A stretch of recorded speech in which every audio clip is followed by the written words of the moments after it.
This is the image I'm doing. This is the image I'm printing on the shirt. Like, all they knew was Cassandra was in a nice apartment. She had a nice craft room. They didn't know none of that went down. They did know I quit my job, but they didn't know like how after I quit my job, like what happened after that. So no, they didn't know.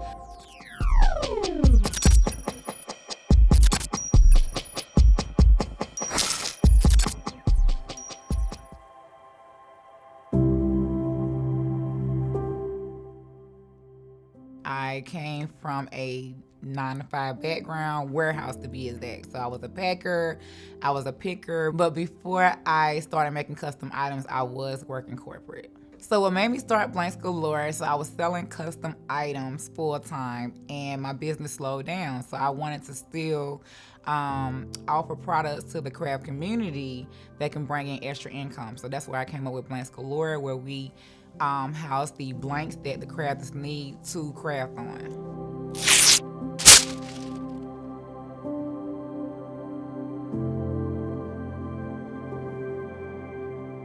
Well, I knew a while back because I kept asking for a raise, like, hey, you guys, when I'm gonna get a raise? Because everybody around me was getting raises, but I wasn't. So I'm like, okay, I'm gonna give them one more chance before, because I'm already put out the door. So I'm at my desk, orders coming in for my t-shirts, and I'm like, oh my gosh, I really wanna go home and make t-shirts right now, because the order was just coming in.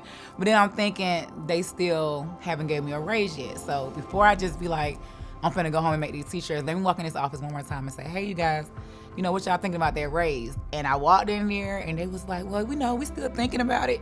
And I was like, okay, well, this is my last day. So I went, wrote up my notice, and I turned in my notice the same day, and I left. Blanks Galore started when I quit my job and I was at my apartment. But when I seen the money slowing down, I'm like, wait, I gotta supplement my income. So I tried to start selling blanks to the craft community, but I didn't know what I was doing.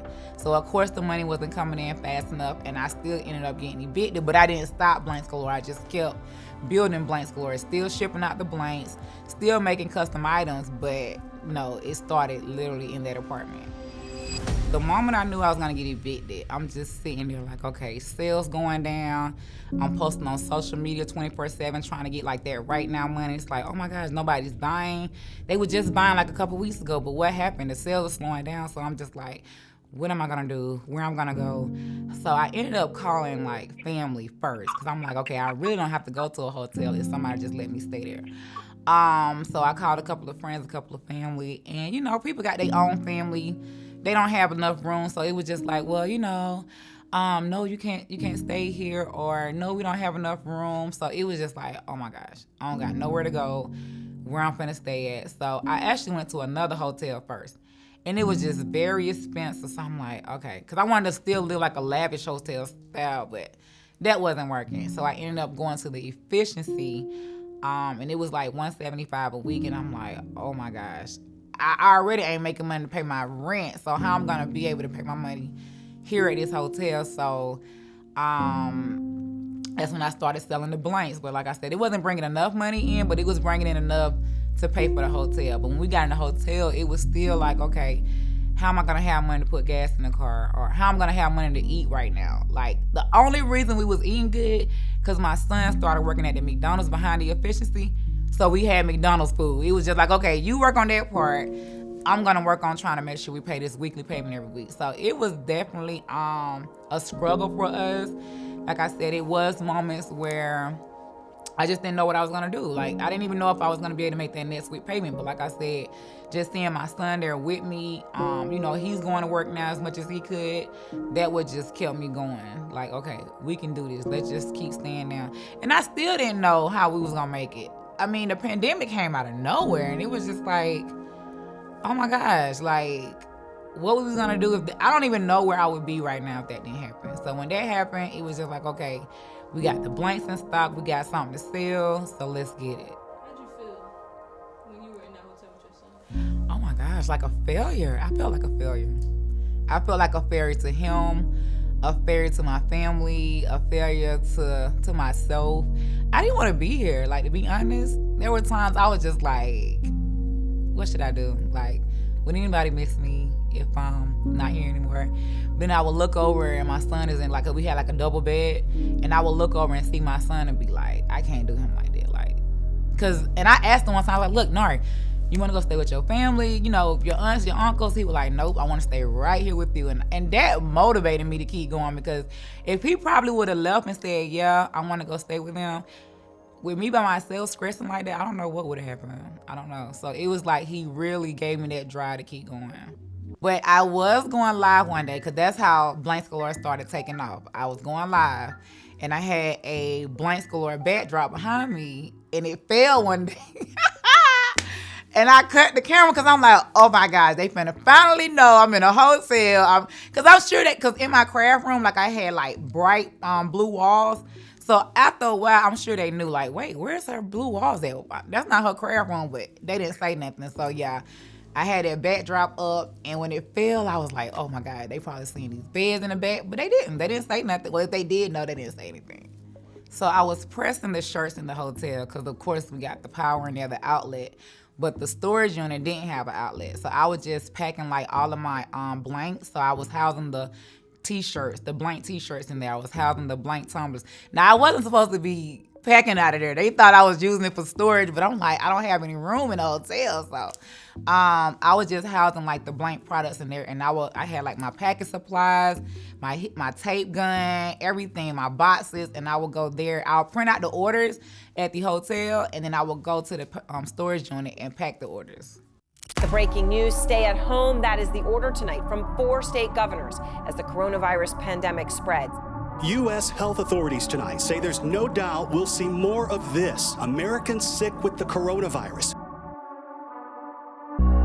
During the pandemic, they was making everybody wear masks. And a lot of the crafters didn't want plain masks. They wanted masks that they can customize and sell to their customers. And since I was selling blanks, I had blank masks on hand. I had a lot on hand. It was just crazy because I wasn't even supposed to have that much inventory, but I'm the definition of stay ready, so you got to get ready. Because if I wouldn't have had those blank masks, I don't know if our business would have took off like that. But I was probably one of the main ones that had them, so all the crafters was coming to me to buy the masks. And in March, we literally went from 0 to 100 real quick. We did our first $80,000 month. Literally, never seen that kind of money. So I ended up taking that money. I paid off my credit because I had bad credit from getting evicted. So I paid off that apartment.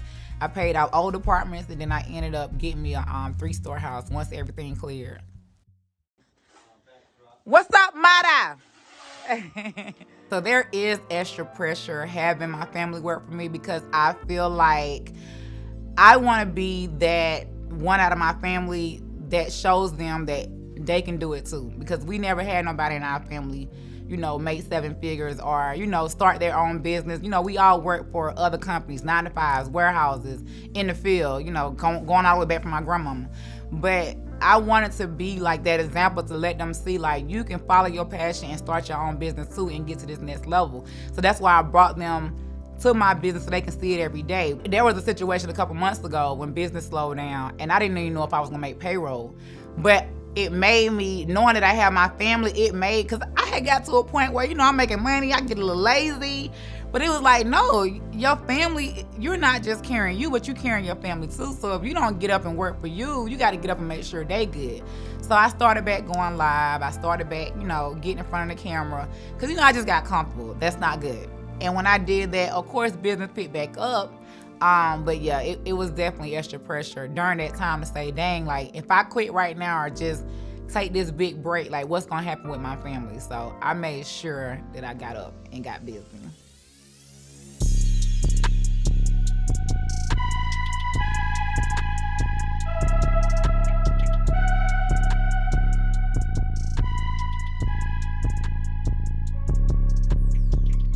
Before I got into the TSP community, the people that's in there, I was looking up to them. Marketing by Monterey, Audrey or Richmond. These are women I follow on Instagram. I was man, I can't wait to meet them. I didn't know that it was already in the TSP community. So it was wow, first I'm meeting my peers, right? So it's okay, I love it here.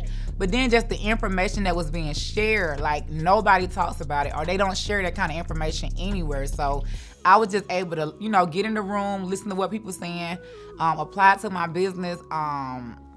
And it just took off.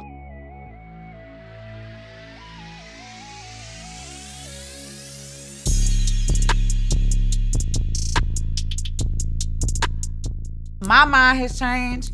The way I carry myself has changed. My emotions, like I was driven with emotions before I met TSP. But when you get around other bosses, it's like they not crying about all that. They like, look, how can we fix it? What we gonna do next? Like, buckle up. So I just love everything about it.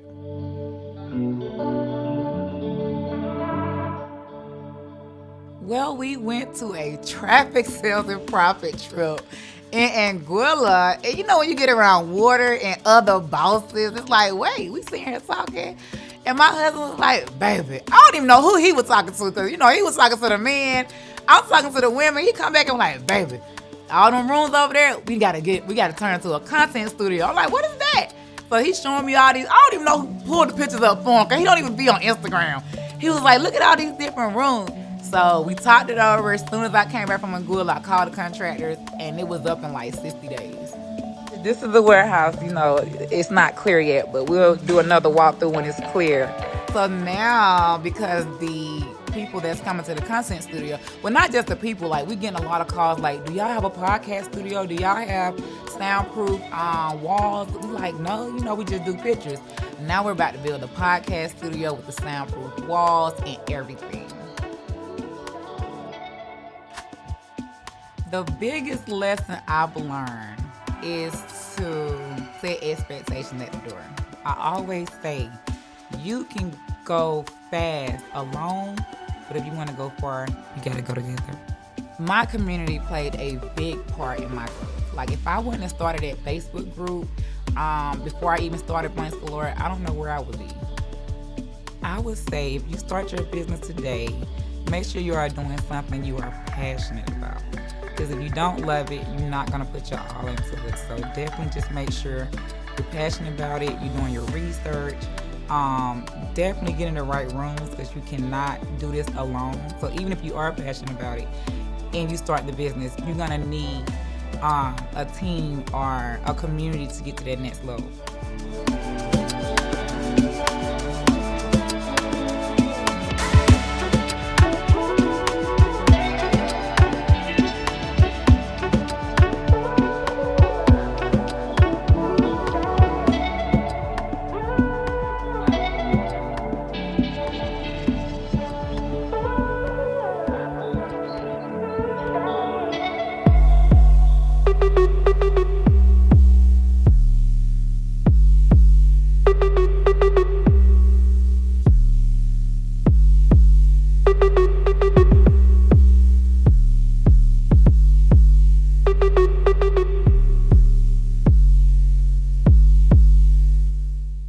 The Convo, your home for conversations on Black entrepreneurship and wealth, available on your favorite platforms.